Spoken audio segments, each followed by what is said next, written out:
Hello or namaste. Welcome to Atypical Dikkate, a conversation podcast. I'm your host Soumyaa, and in this podcast, I talk to fellow queer, neurodivergent, and disabled folks. Why?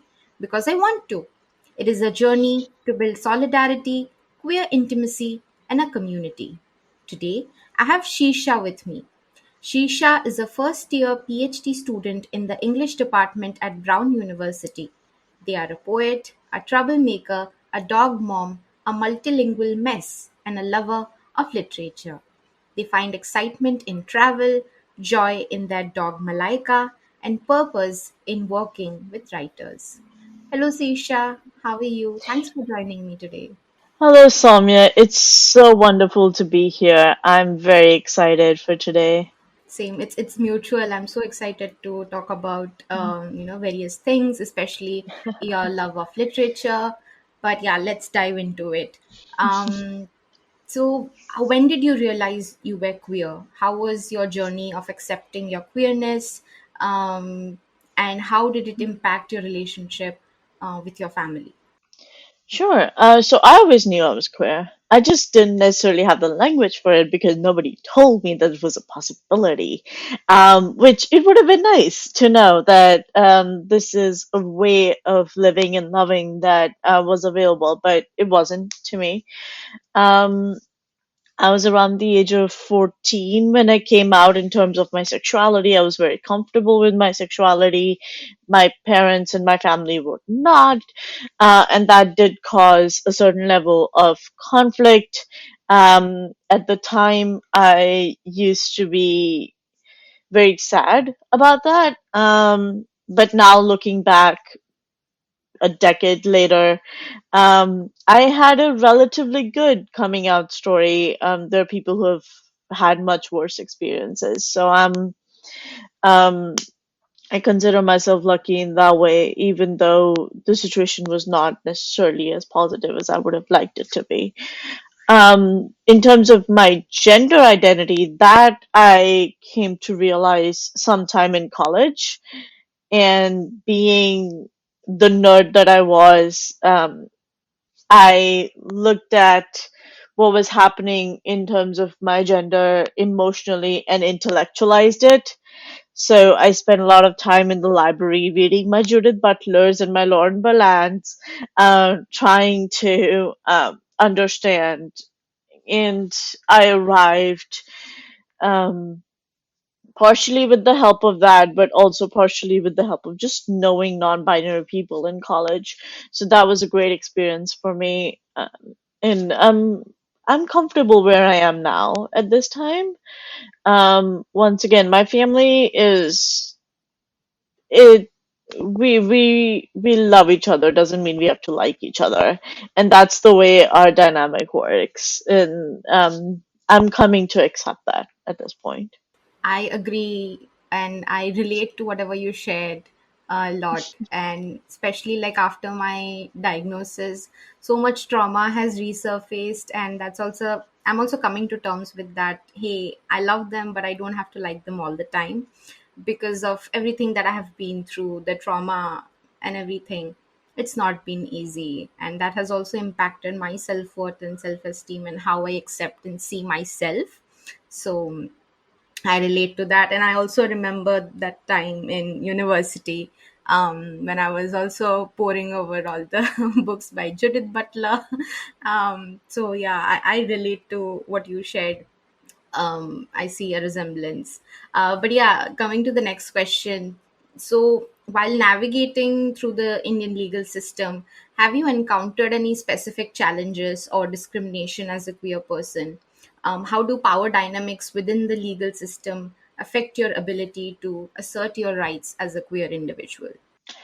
Yeah, so I haven't had a whole lot of engagement with the legal system. I've tried to keep my interactions with the law minimum as much as possible. I did um, try to legally change my name, and that was such a complex process, even for me. Um, there are very few like valid reasons that you can give the courts that they will accept for a name change, yes, being trans is one of them, but the level of paperwork that's involved in getting that, I am not, within the legal context, a legally a trans person. I don't have that transgender card. I don't fit in, I don't use that kind of third gender category that we have within the Indian system. Um, just because there's a lot going on with that that I don't think works for me. um I am not an other gender. That is not the way I like to think of myself, and that is not the way I would like to categorize myself. So my identity is not represented in that list of male, female, or other, or third, right? That is not something that works for me. So because I don't have an official kind of transgender card situation, I'm not able to use transness as the reason to change my name. So I have to figure out other ways of making it work, and I haven't yet been able to do that. That also obviously is complicated by the fact that I am currently abroad, and you don't want to change your name legally when you're abroad, because then your passport needs to change, your visas, and it's a it's a very dynamic, complex process that I don't have the support for. And the system that is involved in that doesn't really take into account that someone like me would exist, right? And that's an issue. But other than that, my engagement with the legal system has been pretty minimal, and I've tried to keep it that way. Again, I think it reminds me of this quote by Devon Price, I think. In their book, he says, being an autistic person is like being a queer person in the closet. I often think about it, the, parallel things which we experience, very similar things. And right now I'm thinking of the RPWD Act, the Rights for Disabled Persons Act in India, which is there. And in order to qualify for a disability certificate, so right now I have a diagnosis for autism, but in order to get the disability certificate, it's a long journey, a long paperwork, where so-called able-bodied experts who don't have any lived experiences will investigate you, and if they determine that okay, you are 40% disabled, then only you will get the certificate and the benefits, right? So as it is, there is very little understanding and very little research on like autism, because it was always considered a white male boys thing, condition, right? So there's so little research, and then those old criteria, they are being used again and again, and people like us, we are denied support. So I can't even think about doing that, because it took me 11, 12 years to get a diagnosis, and I don't have the energy or spoons to go through another battle. So I tried to manage things, like even coming out as autistic in various settings has been tough in that regard. What will people, how will people perceive me? Will they think that I'm not competent? Those are the fears, because that discrimination has also happened.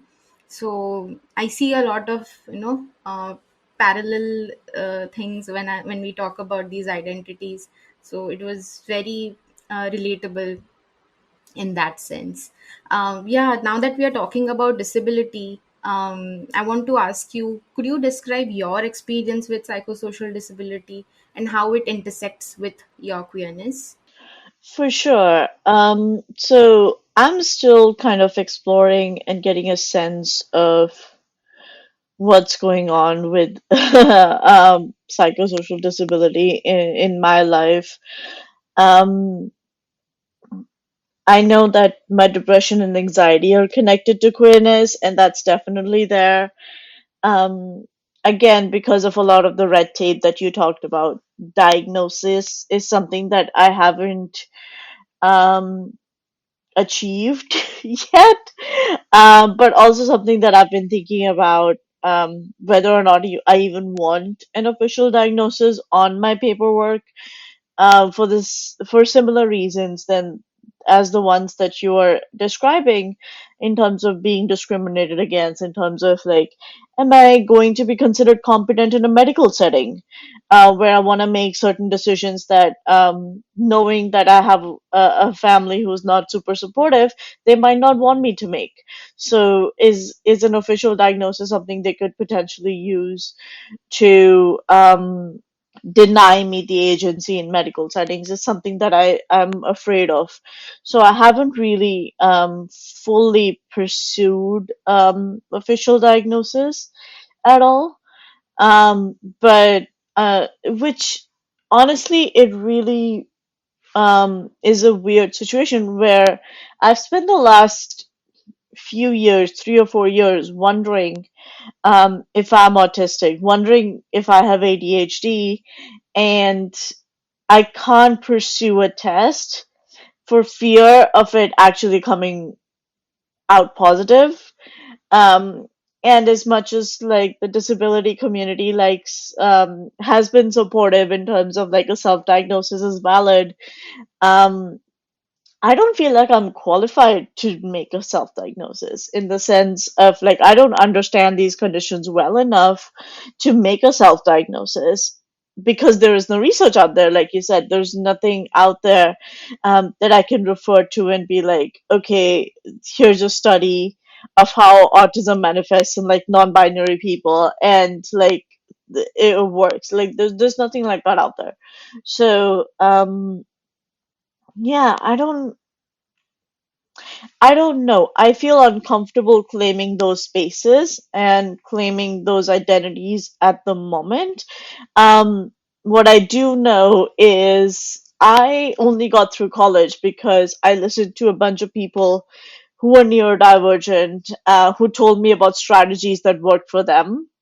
And I adopted them, and I was like, wait, this is magic. How is this going on? Or they would talk about their struggles, and I would be like, yeah, that sounds very similar. But that's not a diagnosis at the end of the day. So I don't feel comfortable claiming those spaces in the absence of that.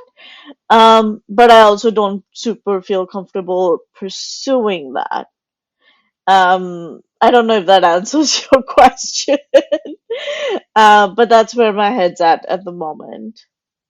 No, this again is very relatable, because I think I've been through that journey as well. There was a point I was like, why should anyone else decide if I'm autistic or not, or neurodivergent or not? Because I know my body, I know my mind, what I'm going through, and I've adopted the strategies while interacting with people in the community, and those have worked for me.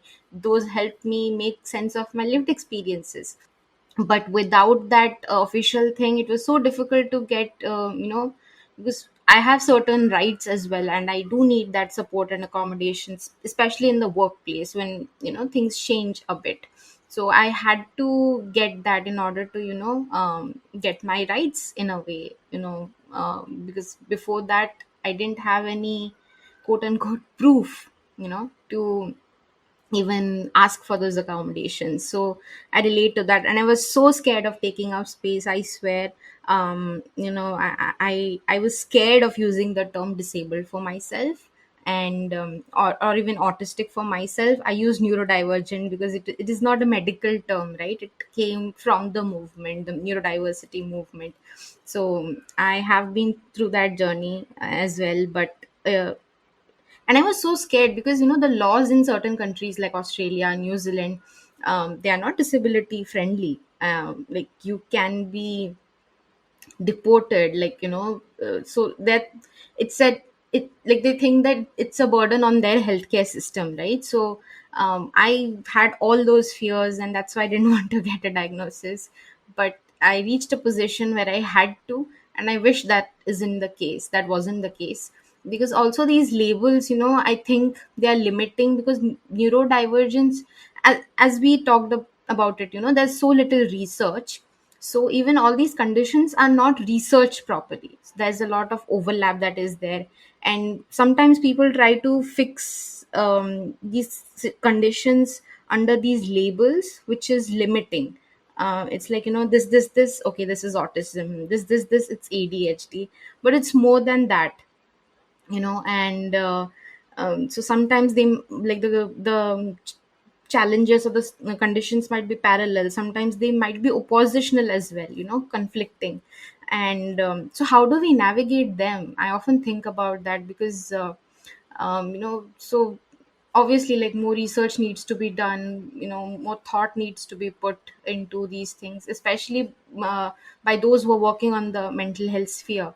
So it's like, it's not the burden of neurodivergent people to navigate all these things alone. Support should be given. We talk about equity, but I see it lacking a lot, especially when we talk about non-visible disabilities. People can't see it, and it just gets very lonely without support.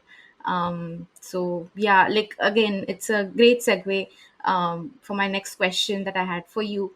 What barriers have you encountered in accessing culturally competent and queer affirmative therapy or mental health support? Oh wow. Going back to your point about like it's not our prerogative. It's not up to neurodivergent people to figure everything out ourselves. It becomes somehow worse when support is provided without consulting us. And that has really been my experience with like mental health support, therapy. I haven't encountered I haven't had positive encounters with therapy at all, if I'm being entirely honest. Um, I have been forced into therapy in school, which in Indian schools, if you've been forced into therapy, you know it's not a good school or a good dynamic. I've nearly ended up in conversion therapy. This was pre decriminalization of 377. So, narrow escapes. Um, I thought things would get better after coming to the States. So when I went um, to college for undergrad in the US, I decided to pursue therapy there, thinking, hey, it's not criminal here, so I'll be fine. And I encountered a whole bunch of racism within that space. Um, and it's just not been a lot of the times I feel like I have to choose between being desi and being queer. Um, when I'm pursuing mental health support specifically, but also in general, like you have to choose between being desi and being queer a lot of the times. Um, I recently went to the counseling and psychological services center here on our campus at Brown, and when I asked them, I was like, "Hey, I just want somebody who understands South Asian culture to some extent. I don't want to be the educator in the room." Right? Because if you're the educator, are you really getting mental health support, right? And once again, I like the first question this person asked me, is it okay if they're cishet? When they're like, we have someone who's South Asian, but I don't know their identity, which like fair, but so again, I had to choose between getting a queer counselor, and they have like I was very happy to see queer non-binary counselors at the center, but I had to choose between that and somebody who understands Desi culture. We'll see how it goes. I am very anxious about it. I'm not confident I want to actually pursue this, but we'll see. I hope it works out, because I've been so traumatized by mental health care professionals. I was so scared of getting help. But recently, I have started seeing a queer and neurodivergent therapist. So I'm hoping it works out. Yeah, let's see how it goes. But again, like, even the whole process of history taking is so re-traumatizing. Like, I'm so tired of putting all that emotional labor again and again and again, just to give my history to these mental health care professionals. And emotional labor is everywhere. when I work, if I want to have personal relationships, if I want to get support, somehow we end up being the educator all the time. But it should be, at least in the mental health space, or like when we go to professionals, they should have that understanding, that baseline, what are the systemic issues that we are going through. And even within like at least some effort should be there, right? Some like 50-50 say some effort should be there, but it always ends up being, like you have to put all the emotional labor, and it's exhausting. It does re-traumatize you. I know my, like trauma triggers have worsened after all these interactions, and I can see it because my body feels unsafe, you know the uncomfortable sensations, I feel it in my body, and I can't control the reactions. It is so difficult. Yeah, I'm sorry that you've had that experience. It bothers me as well. I think it's not a trauma-informed approach, basically. Um, you have to earn somebody's trust before you go to them and say, "Hey, give me all your deepest, darkest secrets," right? Tell me about all the times that you've hurt yourself or whatever. Um, it's not a medical question. It's not simply a medical question. It's not simply a matter of asking somebody, how many times have you broken this arm? It's it's a matter of asking them to be vulnerable, and that is something you have to have a certain level of rapport beforehand. And that was and the approach of having that happen in the first appointment, it just doesn't work, I don't think.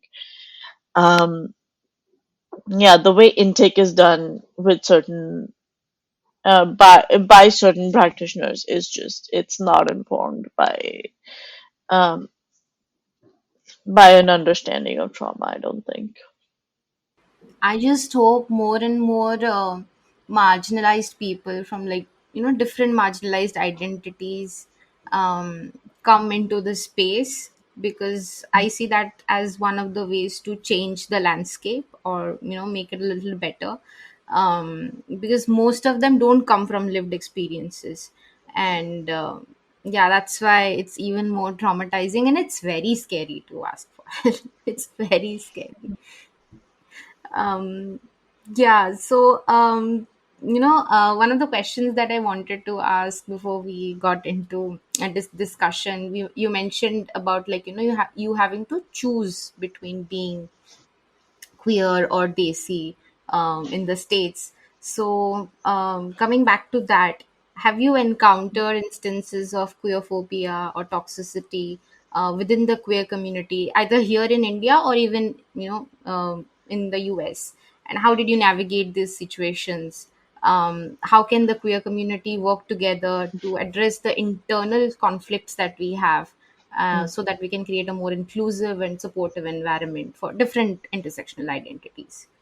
Wow. Okay. So I think I'll answer the first part of that question better. I think yes, there have been instances of toxicity, queerphobia within the queer community, um, both in the US and in India. I've had those experiences.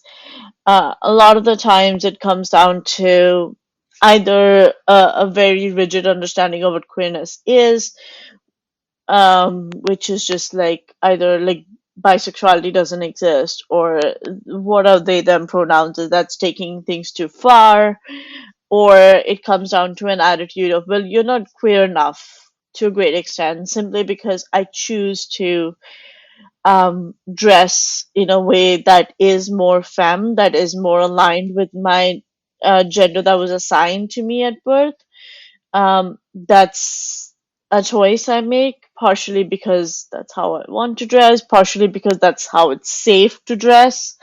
Um, but a lot of the times, even within the queer community, it can be a matter of looking at me and going, well, you're not actually non binary because you don't present yourself as such. You don't present yourself as this or that.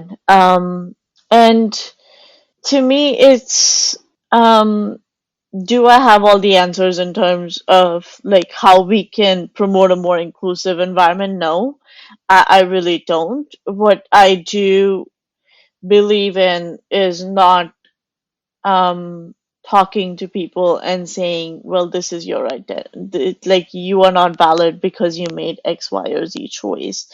That there are certain valid ways of being queer and then there are other ways of being queer, and it just doesn't, that doesn't sit right with me as a concept.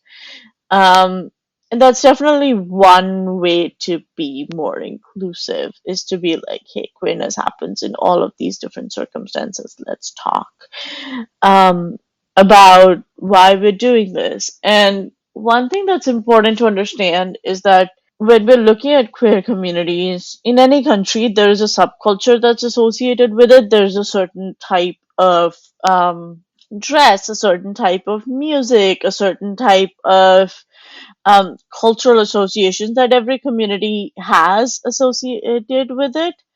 Um, that doesn't mean that in order to be queer, somebody has to like that type of music, right? Has to, like, if I'm queer in Delhi, I have to wear organic fabrics and khadi. Like, that is not the only way of being queer, right? Or if I'm queer in Calcutta, apparently I have to really like this specific kind of Bangla revolutionary music. Like, no, there are that is not the way it is. Or even with neurodivergence, like you must love Dungeons and Dragons if you are neurodivergent. I'm like, no, I don't, and that doesn't change the fact that I am.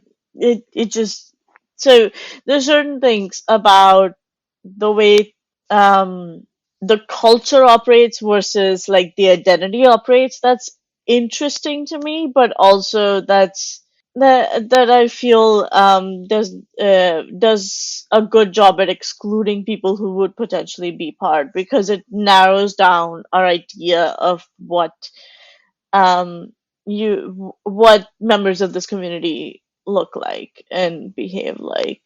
I don't know if that answered your question. It does, and it reminds me of Nick Walker, the online autistic community. And I think Nick Walker, um, she's a pioneer who started talking about the neuroqueer theory, the neuroqueer movement.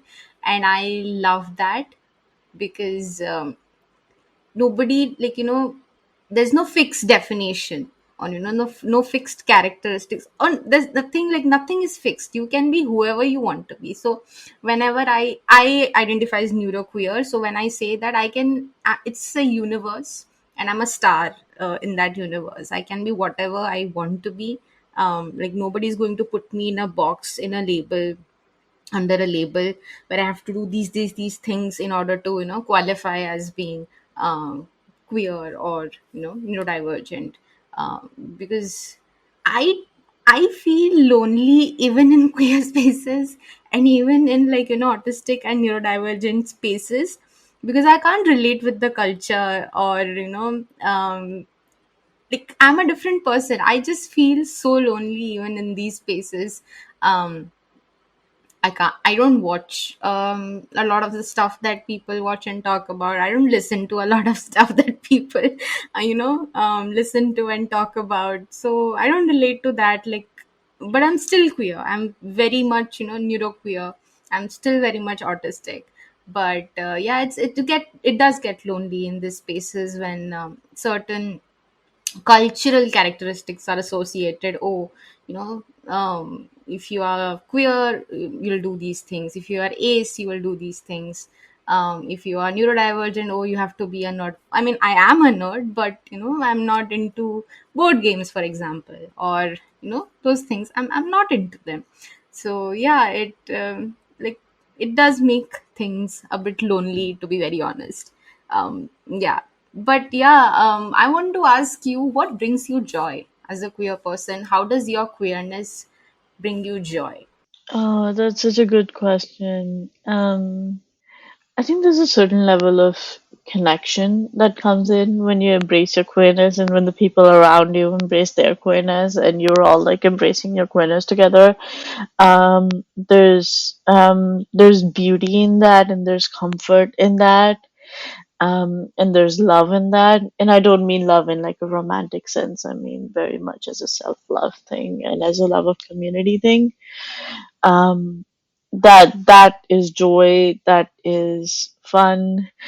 um, I also just like love dismantling systems that figures in authority love. So if I can confuse the heck out of some guy in HR because I don't have a last name, and like that brings me joy to a great extent. Um, so there's a certain level of fun that comes in to I talk about like systems not acknowledging us and that being an issue, and that's definitely there. But when you meet somebody who is very entrenched into the system and who has been working with that system and fitting people into that system for a very long time, and you come along and you just kind of break their understanding of how it works and how it's not as absolute as they like to think it is. There's joy in that. I take a certain level of like perverse joy in confusing the heck out of people. So there's joy in making space for yourself and for your beliefs and for things that are important to you, especially in places where those things have not been important in the past, where those things have not ever been considered important. Uh, there's joy in helping somebody find their identity. I have become, to some extent, the person that the people in my community reach out to and be like, hey, you're like the first person I've met who uses they, them pronouns. Can we like sit and talk about that? um and and I've become that person in some of my communities, and it's a joy to see somebody realize that it's okay to not fit within whatever gender was ascribed to you. Or I talked before about never being given the language and never being told that these are ways of loving and being in the world. I love being the person who tells other people, like, hey, there are alternatives to the life that has been presented to you by the conservative family or school system that you're part of. So there's a certain level of joy in that. Or just like, I just had a conversation a couple days ago with somebody who um, is trying to figure out what to do with their life. Um, and there's some fun in telling that person, like, hey, I didn't know what I was doing at your age, and that's okay. It's okay to not know, and it's okay to not have answers, because the society always wants us to have the answer. What's your name? What's your gender? And you're just supposed to like tick the right box. And I love being the person who crosses out that question or adds like by hand adds another option or a box to the multiple choice questions, um, or makes that question not necessary or not required. There's joy in that. I love working with writers. I love helping people find their voice. Um, I help being there to guide them when they're stuck, and there's joy in that. So, yeah, there's lots of ways to find like tiny little joys, I think. Yeah, this is one of the thing that I was talking about in my last therapy session. When we reduce the trauma or the anger, the grief that you're sitting with, what are the things that you want to replace it with? And I was like, I want happiness. I want joy. I don't want to always talk about, my trauma. I don't want to get stuck in that loop. I want to find joy. So we were discussing what are the things that bring me joy. And like you said, building communities, helping others out, in realizing their dreams. um, it does bring like so much joy, because part of me feels like, um, I'm just reminded of the younger version of me, and you know it does bring a certain sense of joy. So I do relate to that a lot. Um, and like you mentioned about writing, so how does being queer inform your writing? I mean, I write about my life and my experiences, and queerness is part of that. Um, so a lot of my writing practice is concerned with just like, okay, talking about this lived experience, and we're in a wonderful space right now with that. In the world, up until like the last 100 years, people were not writing about queerness as queerness. Um, it Let's be honest, there were a lot of people who were, but there was this kind of need to shroud it under something, right? Or not be able to talk about it directly, or being afraid of censors, being afraid of the reception that your text would have. The famous Indian example is, of course, that of Lihaf. And even that story, as obviously queer it is not explicitly queer. It's obviously queer, but it's not explicitly queer. Um, I love the fact that there's this kind of thing of queer literature that's out there. That there, you can go into a bookstore and have a section that's like queer literature. And you can go to a library and have like queer literature or LGBTQ literature as like part of the categories. You can be explicit about queerness and the possibilities that that allows. Um, so it's a nice space to be in, and of course, being queer, being somebody who discovered a lot of queerness through books. I love reading about queerness as well, and that ends up informing my writing. So I mean, it's one of many life experiences that make it into my writing, I would say. Yeah, the joy that I feel when I enter a bookstore and I can say, hey, I need feminist literature or I need queer literature, and the book, like the person who is sitting at the shop, they're like, this. Um, like I had never thought, I would see a day like this where I could go to a bookshop and, say that, okay, these are the books that I'm interested in, because for the longest time I believed there was something wrong in me, and it's not quote unquote normal, and I need to fix it, or I need to hide it, I need to mask or be someone else so I fit in. So I never imagined, like, I'll see something like this. And even like when I started using the pride flag, it's very recent. I think I started it in 2021. Before, I used to only write in my SOPs. you know at Just doing that was so empowering. Like, I deserve to take up space. That was just so empowering and joyous. And it's like we are exposed to so much trauma, so much discrimination, and then we are pathologized. Okay, something is wrong with you. It's like, the defense mechanisms or the protective mechanisms that come up, they are because of the distress that we experienced. And then, like, you are put into a box, like, this is something that's wrong with you, and that's not okay. You need to fix the cultural barriers, or societal barriers, before you put the problem or the onus on the individual. So, and like you said, just questioning the system, breaking the system. Because of no self-worth and self-esteem, I was not able to assert myself. But when I decided that, nobody's going to, like, say what's right and not right for me, like this need to take up space which I deserve, it brought a great sense of empowerment and joy. And I just hope it helps other people, because I've seen it helps other people. People don't write it out or express it publicly, but they see that, and it does help the community. So I relate to that a lot.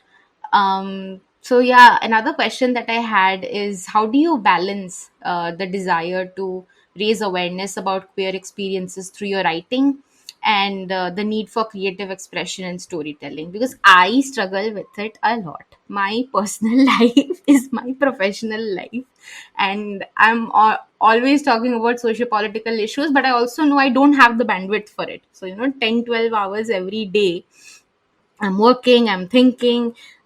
So that's why, like, I need to fill it with other things in order to create that balance, because it does affect your mental health, right? So how do you balance it?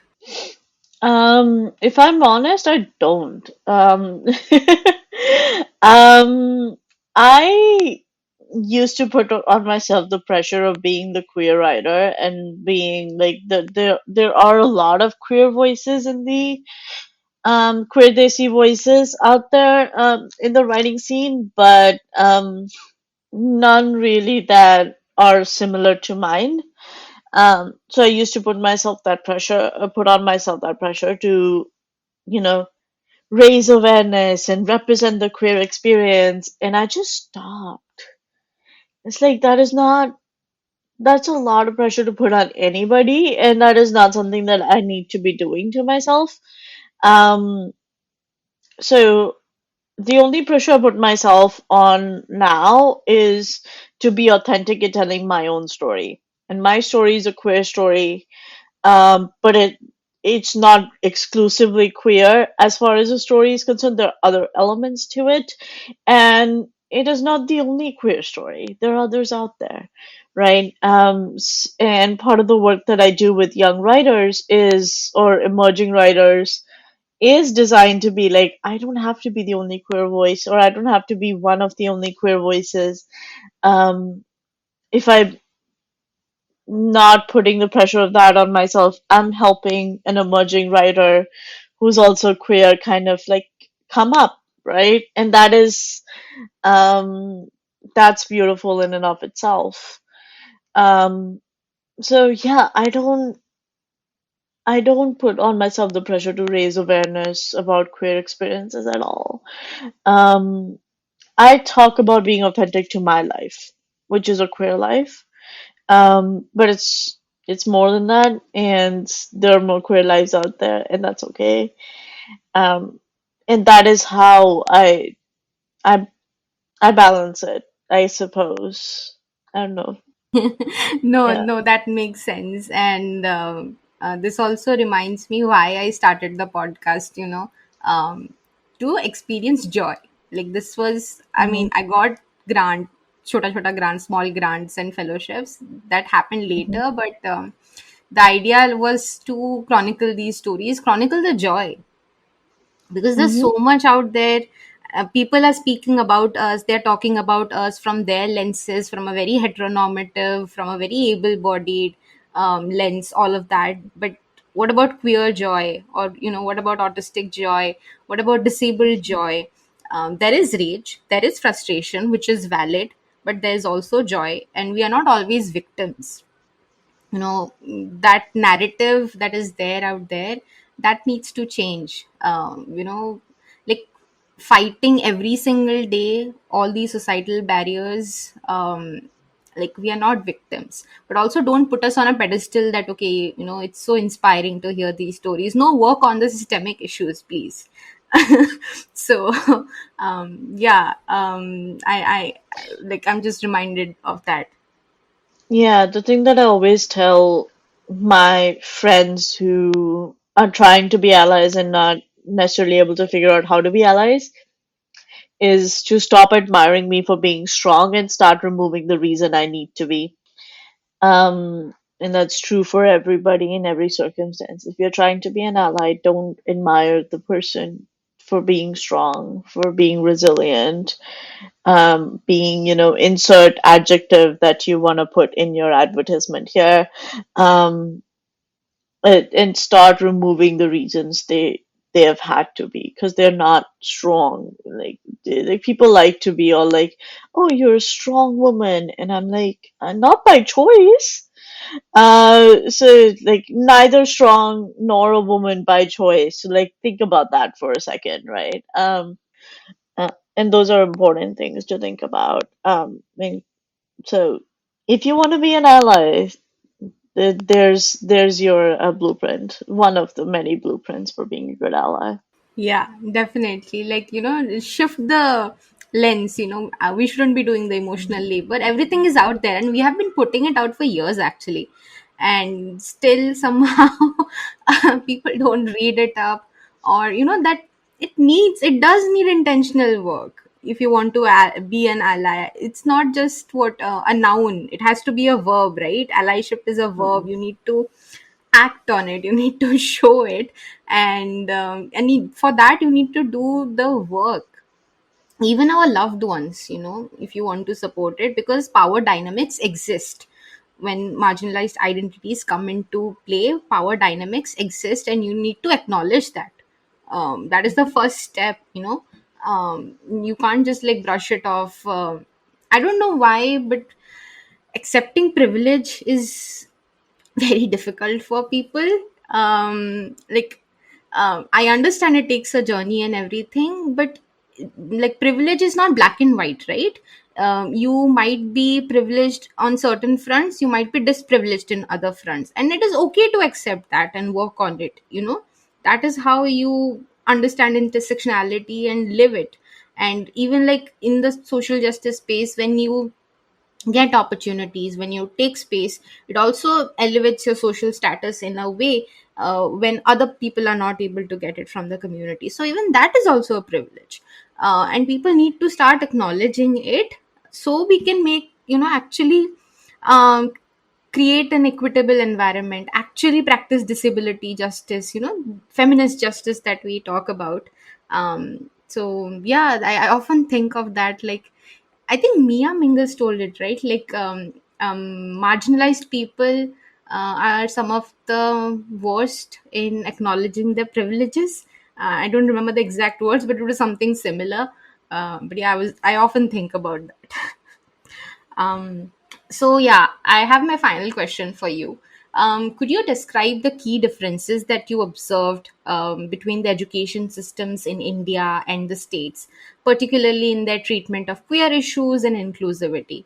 And yeah, how do you envision creating affirming spaces within educational institutions that would benefit queer individuals, disabled individuals? For sure. One thing that I will put out there is I did my schooling in India, but college in the States. So when I'm comparing the two, I'm also comparing two different stages of education, right? School and college in general, even within India, would be very different. School in the US, I have no experience of, so that's the perspective I'm coming from. Um, and the thing that surprised me about the American education system is when I first came in was that queerness is acknowledged as a lived reality of people, and the systems are designed around that. And that's just not something that I'd ever experienced before. So I was like, whoa, that was like a culture shock moment for me. So one of the things that the first thing that in fact that I encountered within the American system, this was before even catching my flight to come to the States, was in our like system I could put in a preferred name, and that was different than my legal name, and I could be referred to by my preferred name if I so choose. um that's not something you see in the Indian education system. That's not something that we care about. um but the fact that there was a system to like, allow for that really made me feel very empowered to take a name that I'd only really been using on social media, and bring it into my everyday lived experience. And a lot of the people I met in the States don't even know my legal name, right? They only know me as Yusha. And I love that. I love the beauty of that. In India, even if I asked people to call me by my preferred name, it always came down to, well, this is the name they use in roll call.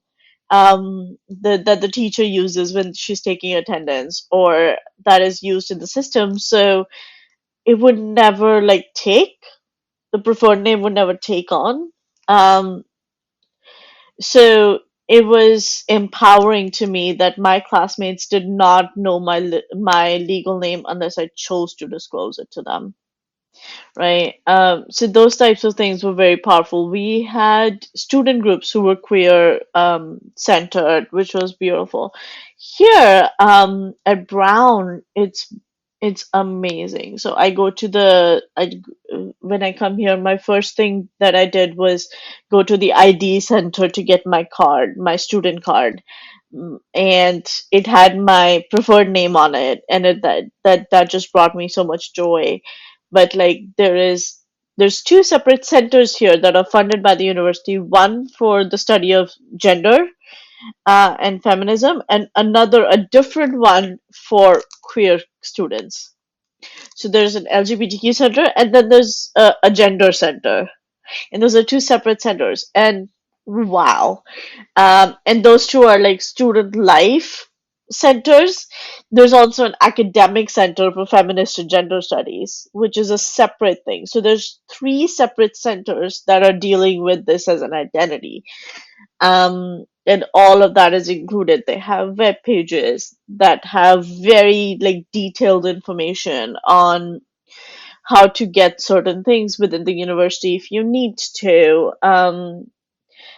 I've mentioned this to you before. We just had a trans tape workshop. And was it perfect? No. But the fact that there was even a workshop on how to use tape to bind um, is a discussion that we've had that we wouldn't have had in India ever, right? I can't even imagine that being a conversation in India. One of the things that they have is a closet where you can go and they have binders in different sizes and different styles, so you can go and you can try on the binders to see which one fits you best before you buy it for yourself, so that way you can try them on and see which ones you like, and you don't have to spend the money on that trial and error process of finding the right binder. There's clothing, gender affirmative clothing, makeup, all of that stuff there that you can like pick and take. Um, and that's a resource for students, right? I wish we had that. I wish I had that as a student in India. That's just not there. So there's certain things about the education system here that is beautiful. That I find very affirming that I didn't have in India at all. I can ask people to, I can tell my teachers like, hey, these are my pronouns, and they do respect those pronouns, right? I know students at other institutions in the UK.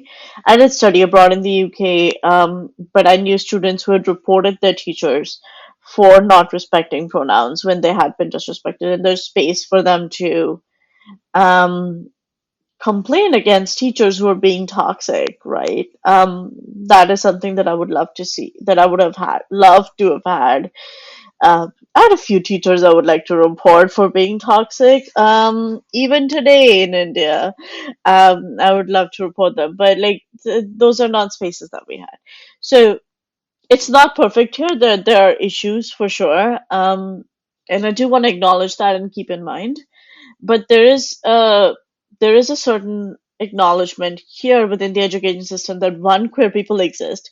Two, queer people need support and resources that are not easily available um, outside. And three, the university is considered worth their time to provide the budget and the monetary resources to create that, right? And that's something that has not been easily achieved. I know a lot of students who have basically acted as advocates and activists and created these spaces and fought for these spaces, and I want to acknowledge that. These have not been like gifted by the university, but I'm benefiting from those people. I am still alive partially because of um, the fact that these resources exist, and I'm very grateful for that. Um, but yeah, I wish at least that first point was covered in the Indian systems. Like, we acknowledge to the kids that, hey, queerness exists. Some of you might be queer. Um, let's talk about that. Let's acknowledge it in these specific ways. Let's allow children to try on different names, try on different pronouns. Um, that would be lovely, but I haven't seen that. To the best of my knowledge, that's not there. At least at the college level.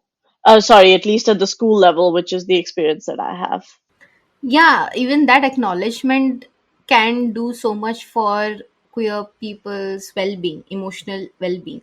Like for me, I think when people say that, hey, I see you, I hear you, I'm trying to understand, you know, your identity, your unique identity, or how you navigate the world, what are the differences, what are the challenges, but I'm not fully equipped to, support that, but I'm trying. Even that acknowledgement means a lot to me, you know and it has come with time as well. But that acknowledgement is the first step. Hey, we can't fix everything for you, but we are trying, and putting that intentional work, that actually does so much for someone's mental and emotional well-being. um, so I wish we had that, but it just seems like it's going to be a very long fight, and we just need to keep passing on the batons at this point, because honestly, all of us, I just see the exhaustion, because the personal it becomes professional, and even if you're not in the social justice space, it just somehow becomes professional because you're trying to assert it at the educational level, even when you're working. So it is exhausting. Like, when do you find time to rest? Like, always fighting the normative structures and everything. So when do you actually rest? Yeah. Any parting thoughts, Shisha? I don't think so, but thank you so much for having me. This has been an interesting conversation, and I'm very glad to be here. It was lovely to have you, and talk to you and hear about your experiences, your insights. It was fun also.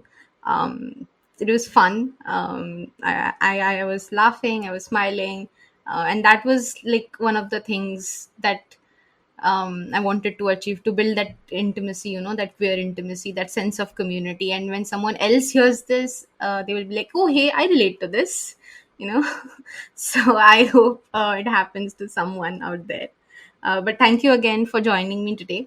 If you are hearing this message, you have listened to the entire episode. So thank you for sticking around. You can listen to Atypical Dikkatein on Spotify. And if you want to reach out to me, your host Soumya, check out the Linktree link in the description. See ya!